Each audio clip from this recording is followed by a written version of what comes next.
방금 읽어주신 말씀을 통하여서 자족함을 배웠습니다라는 제목으로 여러분과 함께 말씀을 나누도록 하겠습니다. 제가 선교를 준비하면서 독특한 제목의 기사를 봐서 클릭해 들어갔어요. 근데 좀 재미있는 내용이 있어서 여러분에게 좀 소개하려고 합니다. 전문을 다 읽어드리지 못해요. 근데 여러분 한번 보시면서, 그랬나? 그렇게 한번, 들어보시면 좋을 것 같아요. 제목의 기사가 질척거리다, 바디감이라는 말에 성적 수치심을 느끼시나요? 라는 기사의 제목이에요. 어렵죠? 근데 글의 내용은 좀 엉뚱해요. 회사원 김상미 씨는 종영한 지 20년이 넘은 드라마 전원일기를 다시 보기를 통하여서 보다가 불편해졌다. 주변에서 마음 편히 힐링할 수 있는 전원 드라마라고 해서 봤는데 황당하고 폭력적이었다. 한국인의 아버지 상이라 말하는 김 회장, 즉 최무람은 늙은 아내에게 너무 무례했고 함부로 대하는 데다 동네에서 큰 어르신이라고 존경받고 있었다. 또한 김 회장 댁에 식사하는 장면을 보니 남녀가 겸상도 안 하더라. 일용이는 여자가 어디서 감히 시킨 대로 하지 못해? 라는 말을 내뱉고 빗자루로 아내를 때리려고 하는 신용도 하기에 많이 불편했다. 불과 20, 30년 전에 있던 드라마인데 너무 가부장적이고 거북했다. 사랑을 그대 품 안에라는 드라마에서 백화점의 이사인 김풍호, 즉 차인표예요. 차인표는 비서에게 치마가 5cm만 짧았으면 훨씬 이쁘겠네 라고 말하며 윙크한 장면이 있었다. 요즘 같으면 직장 내 성희롱으로 고소할 감이다. 평균 시청률 37.5%라고 기록된 드라마 내 이름은 김삼순이라는 그 드라마에서 노처녀 김삼순의 삶과 사랑을 경쾌하게 그려낸 드라마인데 삼순이라고 등장한 그 배우 김선아가 맡은 배우 노처녀의 나이는 겨우 30살이었다. 지금 30살이 노처녀인가요? 김삼순이라는 드라마가 2005년도에 방영됐다고 하던데요. 얼마 안 된 드라마인데 지금 다솜이가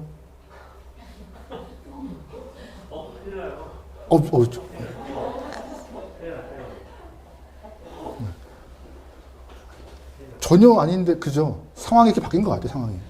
대한민국은 세계가 유례할 수 없을 만큼 급변했습니다.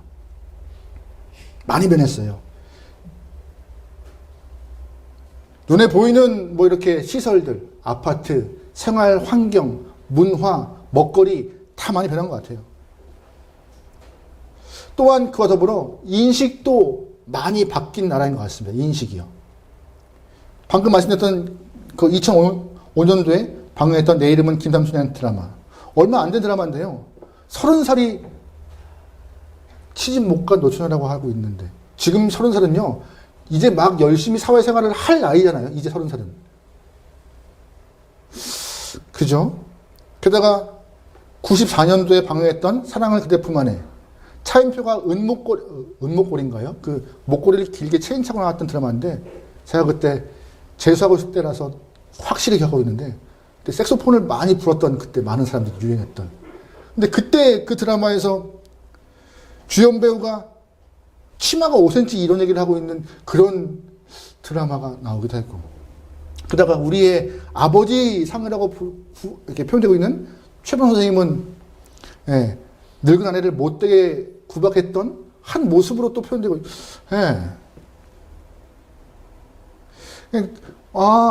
우리가 무심결에 지나갔던 많은 장면들이 이제 한 30년 지나고 보니까는 조금씩 걸리기 시작하는 거예요. 그만큼 우리의 인식이 많이 바뀐 것 같아요. 인식이 잘 변한 것 같아요. 성숙해지는 것 같아요. 우리는 그동안 우리가 문화 또한 전통이라는 이름 안에 좀 무례함을 갖고 살았어요. 무례함을. 그런데 감사하게도 우리의 인식이 우리의 삶의 질이 조금씩 높아지면서 정말 선진국 대열에 많이 가까워진 것 같습니다. 근데 질문 드려보죠. 우리의 삶이 많이 편해졌어요? 인식도 좋아졌어요? 그러면 그만큼 우리의 삶에 느끼는 행복감도 커졌을까요? 삶이 편해지고 인식이 바뀌었어요. 많이 합리화되기도 하고 많이 납득될 만큼 네, 성숙해지기도 하고 그러면 우리의 삶에 느끼는 행복감, 만족감 더 커질까요? 커졌을까요? 여러분 어떠세요? 저는 제 개인적인 이야기라면은 저는 인식이 성장했다고 해서 우리의 감사가 만족감이 컸다라고 말하지 못하겠습니다. 제가 삼순이를 보고 있을 때나 사랑을 그대 품 안에를 보고 있을 때나 전원의 길을 보고 있을 때나 지금이나 항상 같은 것 같아요. 오히려 더 불평이 디테일하고 세밀하고 자세해진 것 같아요. 사람들은 그래서 끊임없이 만족을 위하여서 무언가 찾죠. 돈을 찾기도 하고 또한 여행을 통하여서 자신의 삶을 찾기도 하고 또 어떤 사람들은 삶의 만족감을 위하여서 안정된 사회를 추구하기도 해요. 안정된 사회. 그래서 길을 쓰고 선거에 참여하고 자기의 의지를 얘기하고 또한 앞장서서 많이 이렇게 선거운동을 하기도 합니다. 하지만 선거를 하고 나서 얼마 후에 다 똑같은 얘기해요. 속았어. 믿을 만한 놈을 믿어야지라고 하면서 어느 목사님의 글에서 재미난 이야기를 좀 들었는데 여러분한테 좀 나누려고 해요. 여러분 국회의원과 배우자의 공통점이 뭔지 아세요? 국회의원과 배우자의 공통점. 내가 뽑고 내가 후회한다. 떠밀지 않았어요. 내가 뽑고 내가 후회한대요. 내가 더 좋은 삶을 꿈꾸면서 선거했고 내가 행복을 하기 위해서 결혼했습니다. 그런데 정작 뽑아놓은 국회의원들 때문에 후회하고 선택한 배우자 때문에 마음이 아파 힘들어하는 전생을 하고 있다고 말하고 있는 것이죠. 근데 솔직히 말하면 내가 뽑은 사람 때문에 후회하는 건지 행복함을 못 느끼는 건지 내 자신의 문제인지는 우리가 돌아보지 않아요. 오히려 나 때문에 내가 갖고 있는 내 마음 때문에 그 사람은 그대로 있는데 내가 변화해서 더 못 느끼고 있는 행복감이 있지 않은가? 만족감이 있지 않은가? 감사가 있지 않은가? 그러다 보니 내 자신의 문제인데 그걸 인정하고 싶지 않아서 계속 외부에서 뭔가를 찾아 내 안에 만족과 감사를 찾으려고 하는 것이 우리 인간의 아닌가 생각을 해요. 2023년 2월 20일 날 통계청에서 이러한 보고서가 발표되었습니다. 2022 삶의 질이라는 보고서예요. 거기에서 한국인의 삶의 만족도를 체크했는데 10점 만점에 6.3이 나왔습니다. 6.3. 오유, 5점 이상 나왔네. 잘 나왔네. 라고 생각하시죠? 아닙니다. OECD 38개 국가 중에서 36등이었대요. 37등이었던 콜롬비아가 5.8. 38등 꼴등이었던 튀르키예, 즉 터키가 4.7. 대한민국은 36위로서 6.3. 삶은 더 화려해졌고 인식은 향상되었고 더 변했지만 삶의 만족이 그렇게. 그래서 제가 조금 더 조사해봤는데 2020년에도 똑같은 보고서가 보고됐어요. 삶의 질이라는 보고서가. 대한민국이 몇 등이었을까요? 35위. 아주 그냥 떨어졌어요. 1등이. 올라가지는 못할 만하죠. 대한민국에 있는 많은 사람들이 현재 내 삶의 만족을 전혀 못 느끼고 있는 것이죠. 머리는 더 깨어지고 인식은 변하고 더욱더 성숙해 나간다고 애쓰지만 삶의 질은 만족을 못 느끼고 있는 상황. 그래서 많은 사람들은 자꾸 무언가를 통해서 나의 만족을 채우려 해요. 어떤 분들은 스마트폰을 자주 바꾸는 분들이 계세요. 새로운 모델 기종 나오면은요, 구매하시죠. 저도 얼마 전에 스마트폰을 하나 구매했는데, 좋더만요. 아, 이 맛에 바꾸는 건가 할 만큼. 너무 비싼 핸드폰을 너무 잘 구매했는데, 한 3년 정도 쓰다 보니까는 이게 배터리 수명이 안 되더라고요, 거의. 그래서 이제 바꿨는데, 어떤 분들 근데 자주 바꾸신대요. 자주. 말하다 보니까는. 폰만 바꾸고 나요? 만족을 위하여서 차도 바꿔요. 자주 바꿔요. 하다가 6개월 만에 또 하나 바꾸고 또 바꾸고 또 리스하고 뭐 이런 일들이 다반사입니다. 폰과 차만 바꾸는 것도 아닙니다. 사람도 바꿔요. 남자는 자기가 이상형의 여자를 찾기 위해서 만나다가 헤어지고 또 헤어지고 또 그러다가 조금 능력과 기술이 이렇게 표현한 건가? 능력과 기술이 있으면 다 수의 여성들을 한꺼번에 만나기도 합니다. 감사한 것은 여성들은 남편을 바꾸지 않는 것 같아요. 오히려 가구를 바꾸거나 집을 바꾸거나 하는 경우도 있는 것 같고. 어쨌든 자꾸 뭘 바꿔요. 그래서 내 만족을 못 느끼는 이 감정들을 채워나가려는 것이 현재 우리의 삶의 모습인 것 같아요. 만족감이 없다. 여러분은 어떠세요? 여러분은 지금 여러분의 삶을 통하여서 감사가, 만족이 또한 오늘 본문의 표현과 같이 자족한다라고 말씀할 수 있으세요? 감사합니다. 있기를 소망하고 있어야 하는 것이고 그렇게 성장해 나가야 하는 것입니다. 만족감과 감사의 마음이요. 오늘 본문을 보면은요, 바울이 빌립보서 쓰고 있는데 바울의 현 상황을 보면 전혀 만족과 감사가 있을 수 없는 상황인데 만족한대요. 감사한대요. 만족감을 느끼고 있음을 오늘 본문은 말하고 있습니다. 옥에 갇혀 있어서 자유롭지 않고 또한 누가 봐도 불행한 것이 뻔한데 불행하지 않다라고 말하고 있습니다. 오늘 우리가 보고 있는 빌립보서 이 말씀은요, 빌립보서의 마지막 부분이에요. 근데 빌립보서 교회가 바울에게 헌금을 보내왔거든요. 선교 헌금을. 그 선교 헌금을 받고 감사와 기쁨의 이야기를 오늘 본문은 하고 있는 것입니다. 짐작해보기는 처음에 빌립보 교회가 한 2번 정도 바울에게 헌금을 보낸 것 같아요. 그러다가 얼마 동안에 헌금을 못 보내다가 바울이 로마 감옥에 갇혀있다는 사실을 듣게 되고 에바브라토를 보내어서 헌금과 바울의 옥바라지를 이렇게 하게 되는 것이죠. 바울이 정말 고마웠어요. 고마운 일이죠. 감사한 일이죠. 근데 바울이 그 고마운 마음을 이렇게 표현해요. 10절 말씀에 이런 표현이 있습니다. 이제 다시 싹이 났다라는 표현을 하고 있어요. 이제 다시 싹이 났다. 무슨 말이에요? 겨우내 꽁꽁 얼어붙었던 그 대지에 봄이 찾아와서 싹이 난 것 같이 다시금 빌립보 교회가 나에게 관심과 사랑을 주어서 감사하다라는 뜻일까요? 그렇게 해석할 수도 있어요. 그런데 조금 다른 의미가 있어요. 진짜 헌금 보내주기에 감사하죠. 후원해주기에 감사하죠. 너무나 고맙죠. 근데 정말 큰 이유는 뭔지 아세요? 10절 말씀 다 같이 읽어보겠습니다. 시작. 그러나 너희가 내 괴로움에 함께 참여하였으니 잘하였도다. 무슨 말이에요? 바울이 진짜 기뻐하는 이유는 빌립보 교회 교인들이 나에게 선경을 보낸 것도 좋지만 그 이상 너희가 다시금 나와 함께 복음 사역에 참여함에 감사하다라는 얘기를 하고 있는 것이에요. 너무 기쁘더라고. 물질적 도움 필요하죠. 정말 그들의 돌봄이 정말 고맙죠. 하지만 거기 머무르지 않고 바울은 너희가 나와 함께 복음 사역에 힘을 쓰고 애를 쓰는 그 모습이 너무 고맙고 기쁘더라고.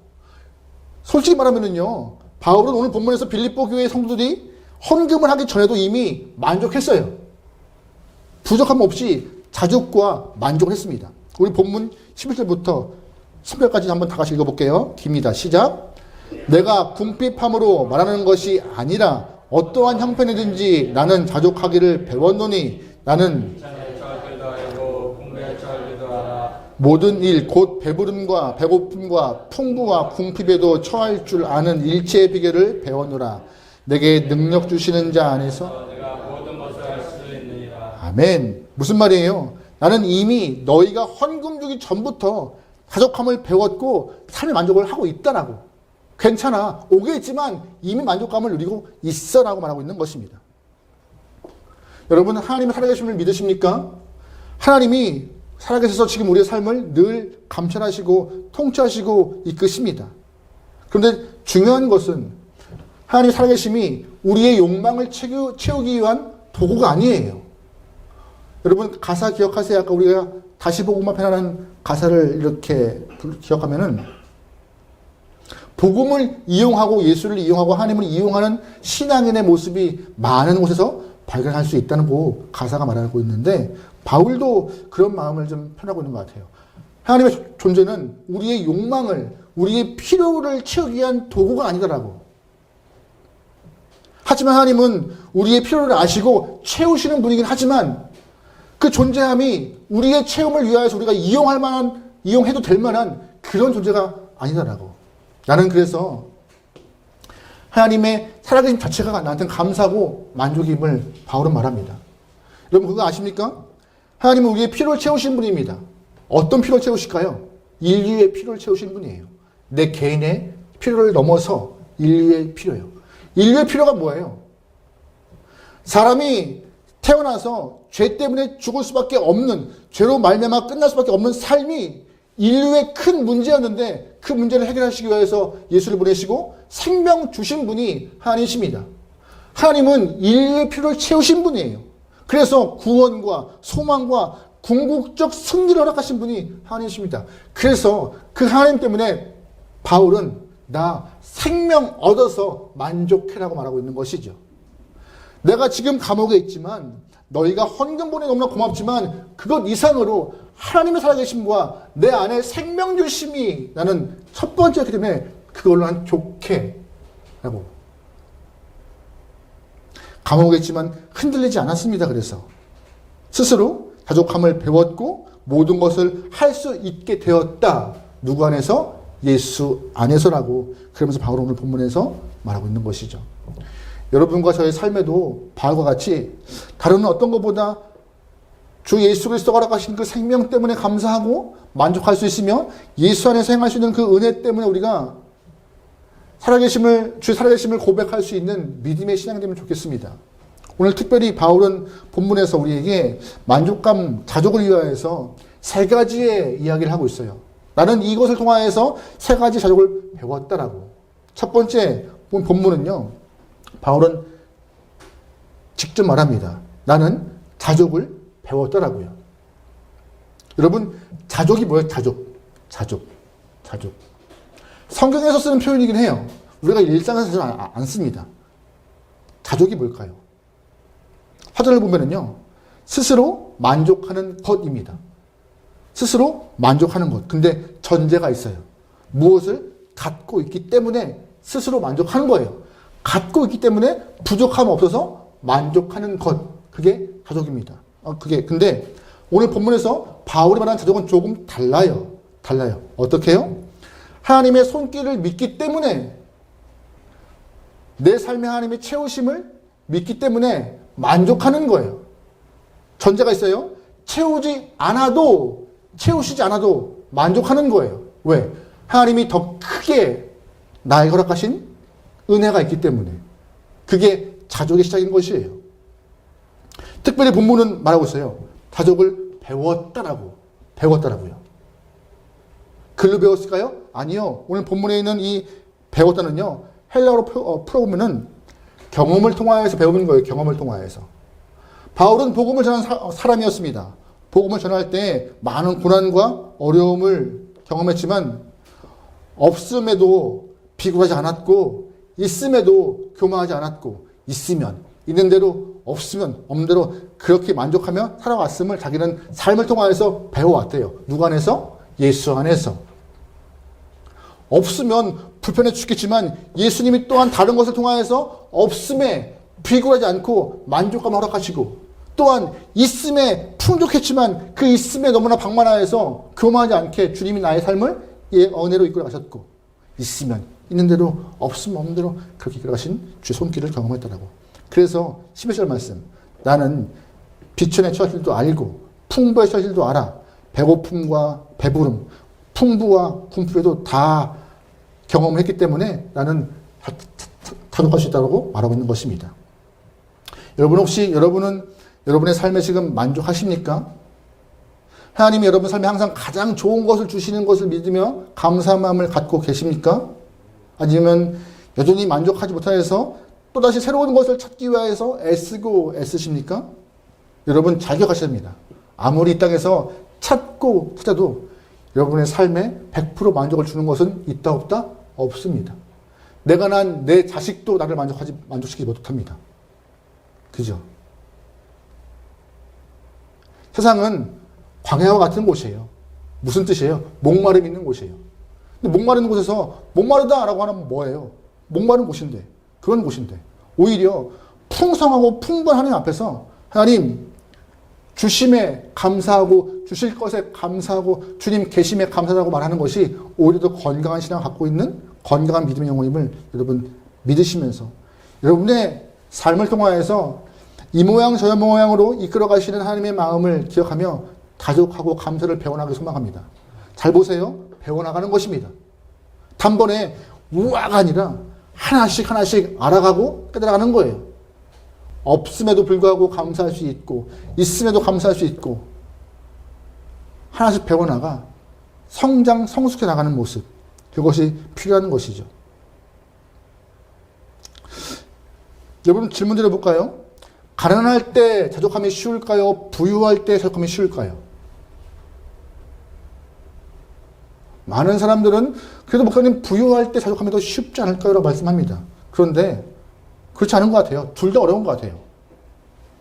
가난할 때는 당장 생활이 부족하여서 자족이 어렵고 그러다 보니 지금 불평이 있고 짜증이 있고 원망이 있어서 살기가 더 어려워지는 삶 때문에 자족이 힘들고 부유함도 자족이 어려운 것 같아요. 왠지 아세요? 아무리 돈이 많아도 만족감이 없어요. 돈이 많은 사람들은 됐다 이거면 더 이상 안 벌래 이런 사람이 어디 있어요? 더 벌어야죠. 끝을 봐야 되는 것이죠. 근데 끝이 없는 그런 돈범 때문에 만족감을 못 누리고 오히려 더 힘든 일을 경험하는 일이 많죠. 자족은요, 그래서 만족은요, 외부의 조건에서 오는 것이 아니에요.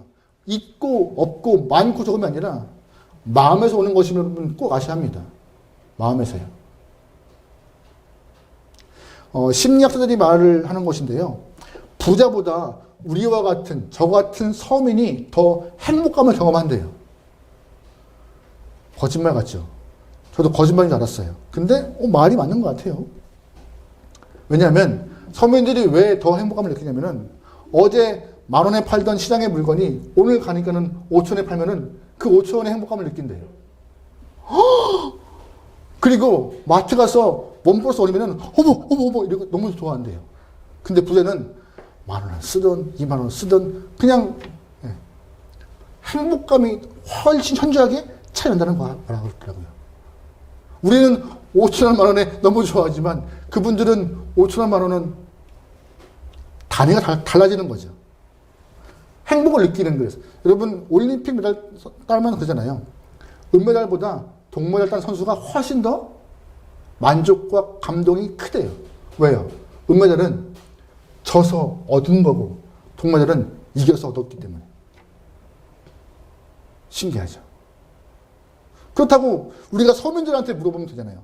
물어봐서 여러분 행복하세요? 만족하세요? 그러면 5,000원에 이러겠어요? 목사님 힘들어요. 만족하지 않아요. 무슨 말이에요? 부자나 서민이나 만족감을 느끼는 것은 어려워요. 그래서 신앙을 통하여서 차근차근 자족함을 배워야 하는 것이고 하나님의 은혜를 통하여서 삶이 성숙하여서 만족과 위로를 알아가는 것이 바로 우리에게 허락하시는 그 귀한 메시지입니다. 배워가는 것입니다. 한 번에 세게 빡 와서 느끼는 것이 아니에요. 하나씩 체험과 경험을 통해서 배우길 소망합니다. 오늘 바울이 말하고 있어요. 나도 옥에 있지만 아무것도 없지만 만족한다. 누구 때문에? 예수 때문에. 바울은 그걸 경험해서 말하고 있는 것이에요. 외부 조건, 상황들 아니야. 내 안에 있는 예수의 은혜 때문에 만족해라고. 너희도 나처럼 그 만족감과 자족을 배웠으면 좋겠어라고. 두 번째 바울은 말합니다. 바울 본문에서 내게 능력 주시는 자 안에서 자족함을 배웠다고요. 누구 안에서? 능력 주시는 자. 잘 보시면 이 능력 주시는 자가 누굴까요? 바로 예수님이십니다. 자기는 옥에 갇혀 있지만 예수 때문에 감사와 만족을 경험했다라고. 그걸 누릴 수 있다라고. 본문 13절 이야기를 메시지 성경에서 이렇게 좀 해석해 놓았어요. 같이 읽어볼까요? 시작. 내가 가진 것이 무엇이든 내가 어디에 있든지 나를 지금의 나로 만들어주신 예수 안에서 나는 모든 것을 아멘. 나를 지금 나로 만들어주신 예수님 때문에 만족한다라고. 질문 드려보죠. 무엇을 받아서 물건을 채워서 만족감을 누린 건가요? 아니에요. 어떠한 것을 받아서 물질을 채워서 만족감을 누리는 것이 아니에요. 해결할 수 있는 힘을 경험하였고 내가 변화였고 내가 더욱더 주의 손길 가운데 허락된 내가 있기 때문에 나는 거기에 만족한다라고. 무엇을 받은 것이 아니에요. 바울은 내가 변했다라고. 같은 상황이지만 내가 변해서 지금 만족할 수 있다라고 바울은 말하고 있는 것이죠. 그래서 자족은 믿음의 문제예요. 믿음의 문제. 노숙자 사역을 했던 목사님께서 노숙인들과 함께 예배를 드리면서 찬송가 401장을 불렀다고 합니다. 401장이 이런 가사예요. 주의 곁에 있을 때에 마음이 든든하오니 주여 내가 살 동안 나를 인도하여 주소서라는 가사인데 이 가사를 부르고 나서 설교 시간에 목사님이 노숙인들에게 여러분 주의 곁에 있을 때 든든하십니까? 여쭤봤대요. 노숙인들이 뭐라고 했을까요? 아멘 할렐루야 했을까요? 아니요 목사님 돈이 내 앞에 있을 때 든든합니다 라고 말했어요. 그게 정답 아닌가요? 제가 어렸을 때 들었던 이야기가 있어요. 남자는 지갑에 돈이 있어야 어깨 힘들하고 든든해. 그래서 예전에 아버지가 몰래 지갑에 10,000원짜리 몇 개 넣어줬던 적이 있어요. 신학생이 돈이 어디 있겠어요. 근데 또 나가면 또 이렇게 사역을 해야 되고 돈을 쓸 때 많으니까 제가 첫 사역지에서 받은 사례비가 10만 원이었어요. 10만 원. 더 작은 교회, 우리보다 더 작은 교회 시작했거든요. 네. 근데 지금 그 교회가 우리 교회를 후원하고 있죠.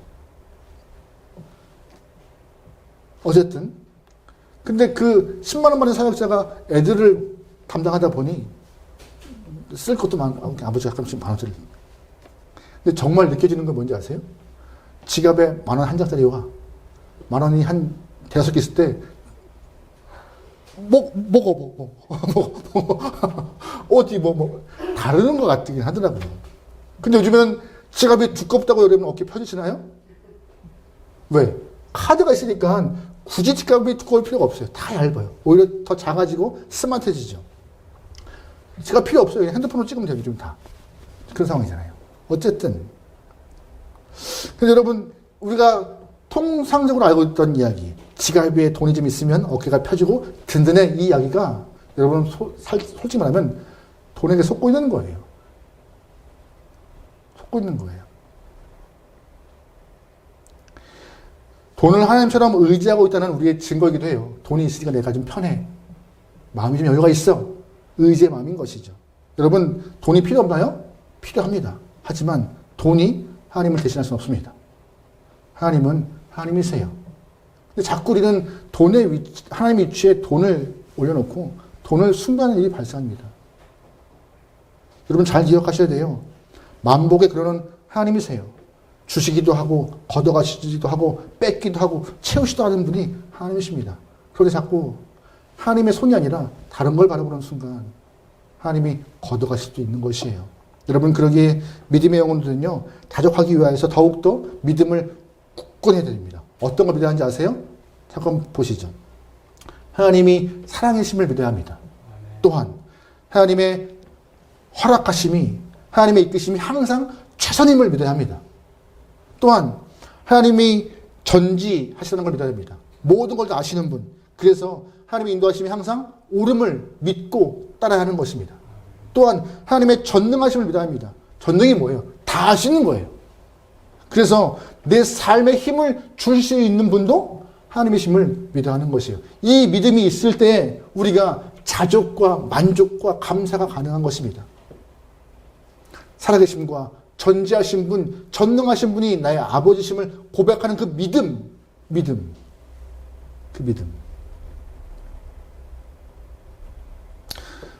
오늘 본문에서 이런 표현이 있잖아요. 내게 능력 주시는 자 안에서 내가 모든 걸 할 수 있다. 여기서 어떤 성경학자가 이렇게 표현했더라고요. 내게 능력 주시는 자 안에서라는 이 표현을 수혈로 표현해요. 수혈. 피를 공급받는 것. 위급할 때, 피가 모질할 때, 기력이 없을 때 무언가 약이 투입되어서 힘을 얻는 것과 같이 주님에 향한 믿음이 있을 때 내 삶에 힘을 낼 수 있더라고. 여러분 혹시 헌혈 해보셨어요? 헌혈? 헌혈? 저는 조금 군대 있을 때 특별한 헌혈을 해봤습니다. 무엇이냐? 제가 군대 있을 때 저희 부대가 좀 작아서 군종병 보직은 없었지만 신학생이다 보니 군종병 보직을 갖고 있었어요. 제가 혼자 81mm 박격포 계산병, 군종병, 정운병 여러 가지를 다 하게 됐어요. 근데 어느 날 지역에 어떠한 분께서 밤늦게 오신 거예요. 아들이 사고 나는데 급히 피가 필요하다. 부대로 연락이 온 거죠. 근데 마침 제가 그때 일찍을 쓰고 있었기 때문에 전화를 받다가 O형피를 찾으세요. O형피. 간부께서 깨어있는 애들 중에서 너 뭐야 하다가 저 O형입니다. 군종병 너 빨리 가. 그래서 가게 된 거예요. 피를 수혈해 주셔서. 한 번으로 끝날 줄 알았어요. 근데 조금 더 몇 번 하게 됐습니다. 그래서 저희 부대가 여주였는데 여주에서 수원까지 가서 피를 몇 번 수혈하러 갔어요. 근데 처음에 갈 때 그 남성분께서 너무나 고마운 나머지 밥을 사주시기 시작했어요. 밥을. 수원에 뭐가 유명하죠? 갈 때마다 갈비를 이렇게 사주시는데 배가 터지게. 그러면 저는 냄새를 다 풍기고 부대를 들어가요. 뭐라고 하지만 뭐 어때 나는 내가 하고 왔는데 한 3번 갔다 왔는데 그분께서 하시는 말씀이 그랬어요. 가시면서 저한테 그냥 군 아저씨라고 했으니까 군 아저씨 나는 교회 안 다니지만 당신 군종병이라고 했잖아. 내가 당신 이렇게 해준 거 너무 고마워서 내가 꼭 언젠가는 교회 갈 거야. 그 이후로 교회를 갔는지 안 갔는지 모르겠어요. 확인할 길이 없네. 공수표인지 모르겠지만 어쨌든 저는 그게 너무 고마웠던 거예요. 제가 군종병 하면서 참 큰 부대는 군목이 계세요. 군목이.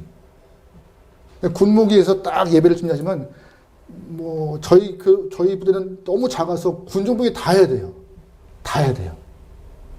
어느 데는 반주도 해야 되고 어느 데는 설교도 해야 되고 들어오시는 목사님이 빵꾸 나면은 갑자기 올라와서 뭐 설교되고 별거 다 해야 돼요.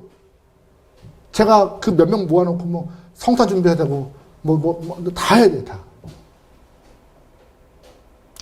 참 버거웠고 또한 그 수혈할 때쯤 부대에서 교회를 허물려고 했을 때거든요. 너무 거물을 위해서. 교회가 없어지는구나라고 마음 아플 때 그때 또 그분의 말 한마디가 저한테는 참 그래도 하나님 한 생명이 또 교회를 간다 하네요라고 하는 마음으로 이루어졌죠. 그런 것 같아요. 능력 주시지 않아서 내가 할 수 있다는 표현은 내가 위급할 때 예수의 은혜로 수혈받아 상황을 바라보는 시선과 내 마음이 변화해서 가치관이 변화해서 주님이 공급하신 때문에 내가 모자람을 느끼지 않고 감사함으로 나가시다라고 고백하시는 그 힘, 그걸 경험하는 것이 아닌가.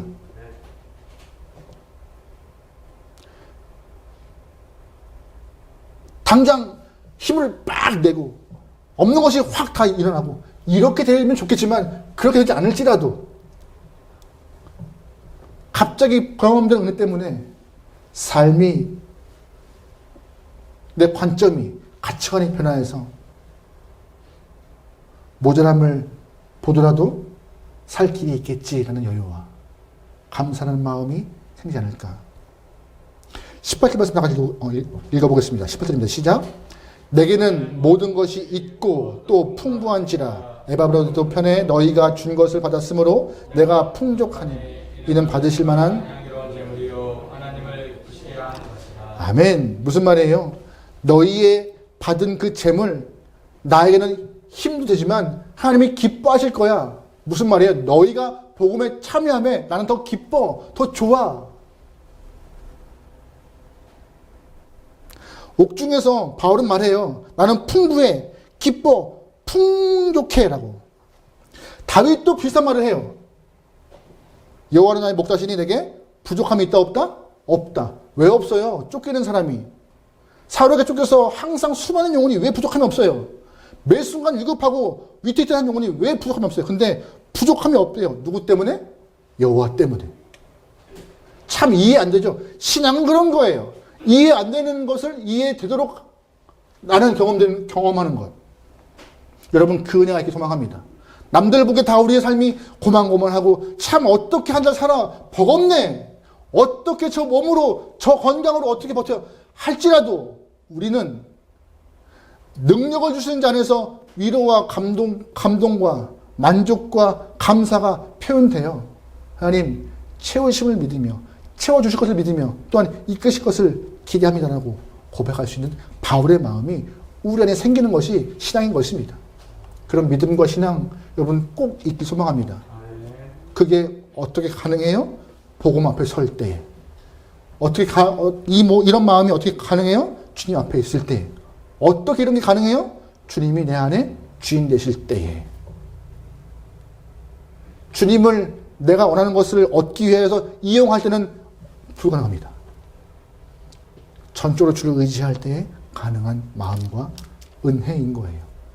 오늘 바울이 빌립보서 마지막에 귀한 이야기를 해주고 있습니다. 나는 자족할 수 있다. 예수 안에 있기 때문에. 예수가 내 삶의 이유이기 때문에. 예수님 한 분으로 충분하기 때문에 나는 만족한다. 여러분도 바울과 같은 고백이 있길 소망합니다. 나 예수님 때문에 만족한다. 살 수 있다. 살 수 있을 것 같다. 그리고 지금 내 모습은 이래도 감사할 수 있다라고. 그 은혜가 우리 함께하는 게 모든 영혼들의 삶에 있기를 주님은 축원합니다. 아멘.